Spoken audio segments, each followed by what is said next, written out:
होंगे इसलिए इनका नाम बलदेव होगा। ऐसे कई नाम इनके होते रहेंगे। उसी के बाद भगवान श्री कृष्ण के नामकरण किया। सुक्तो रक्तस्तथा पीतो इदानीं कृष्णतांगतः। माँ कभी शुक्ल वर्ण में, कभी रक्त वर्ण में, कभी पीत वर्ण में, लेकिन इस समय ये कृष्ण वर्ण में आए हैं, इसलिए इनका नाम कृष्ण होगा, गोविंद होगा, गोपाल होगा। ऐसे जैसे जैसे ये लीला करते जाएंगे वैसे वैसे इनके नाम और रखाते जाएंगे। नामकरण संस्कार हुआ और कह दिया माँ 125 वर्ष की इनकी आयु होगी और कोई भी कष्ट अगर आएगा तो इनसे टकरा करके चूर हो जाएगा। और इनके नाम का सहारा अगर तुम भी लोगी तो तुम्हारे ऊपर भी कभी कोई कष्ट नहीं आएगा। गर्गाचार्य जी ने ये बता करके और यहाँ से गर्गाचार्य जी चले गए। उसी के बाद में भगवान अब थोड़े बड़े हुए और बड़े होने के बाद इनने देखा कि ग्वालिन जो है रोज दूध दही ले जा करके मथुरा में और दे करके आती हैं।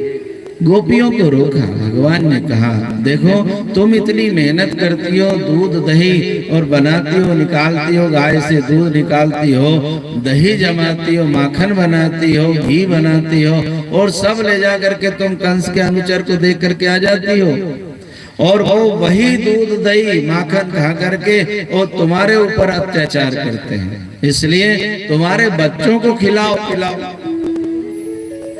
उनको मत दो। भगवान ने रोका, लेकिन ग्वाल वाले जो गोपियां थी वो भगवान छोटे थे इसलिए उनकी बात पे ध्यान नहीं दिया।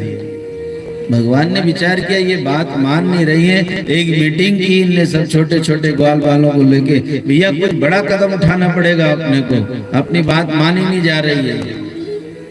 सबने एक मीटिंग की, क्या करें, ऐसा करें कल से मटकी फोड़ दिया करें, जब दूध नहीं रहेगा नहीं तो लेके क्या जाएंगे। तो सब ग्वाल वाल जो थे आकर के और जहां से गोपियां जाती थी वहां रास्ते में खड़े होकर के गोपियों की मटकी फोड़ दिया करते थे। अब शिकायत आने लगी माँ के पास, माँ कन्हैया जो है ग्वाल वालों के साथ में और आकर के हमारी मटकियां फोड़ देता है। फिर डांट लगती, क्या करें, शिकायत आने लगी। दूसरी बार दूसरा प्रोग्राम बनाया इनने सब ग्वाल वालों के साथ, ये ऐसा करें अपन तो बछड़े ही छोड़ देना तो दूध ही नहीं मिलेगा। तो रात्रि में ही जाकर के सारी गोपियों के यहाँ और बछड़े छोड़ देते और गाय का सब दूध बछड़े पी जाते। सुबह गोपियां जब दूध निकालने जाती तो दूध तो नहीं मिलता, सारी गाय लात मारती थी। फिर शिकायत जाती मैया यशोदा के पास। यशोदा मैया के पास रोज जब शिकायत जाने लगी ना तो भगवान से कहा मैया ने, कहना ये क्या बात है, क्यों तू दूध दही की और चोरी करता है, बछड़े छोड़ देता है, मटकियां फोड़ता है, रोज तेरी शिकायत आती है। तो भगवान ने कहा मैया ये शिकायत लेके नहीं आ रही, तू समझ नहीं रही, तू बहुत भोली है, तो ये मेरे को बदनाम कर रही है और मैं अगर बदनाम हो गया ना तो मेरा ब्याह नहीं होगा, तेरी बहू नहीं आएगी। ये बात समझ, ये गोपियों की चाल है। यशोदा मैया ने कहा 1.5 फुट का रखा है और ब्याह की चिंता हो गई तेरे को।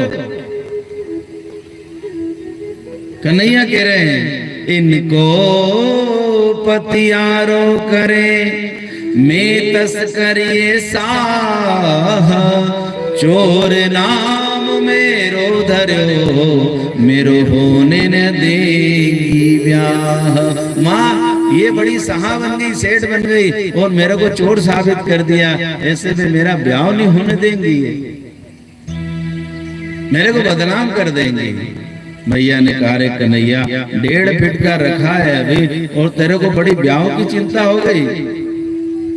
सुखदेव मुनि से राजा परीक्षित ने पूछ लिया, गुरुदेव क्या कन्हैया ने ऐसी लीला की, क्या मटकियां फोड़ दी, क्या बछड़े छोड़ दिए, क्या ये गोपियां सही में और मैया यशोदा से शिकायत करने आती हैं? बोले नहीं राजन, ये शिकायत करने नहीं आती है। तो इनकी भी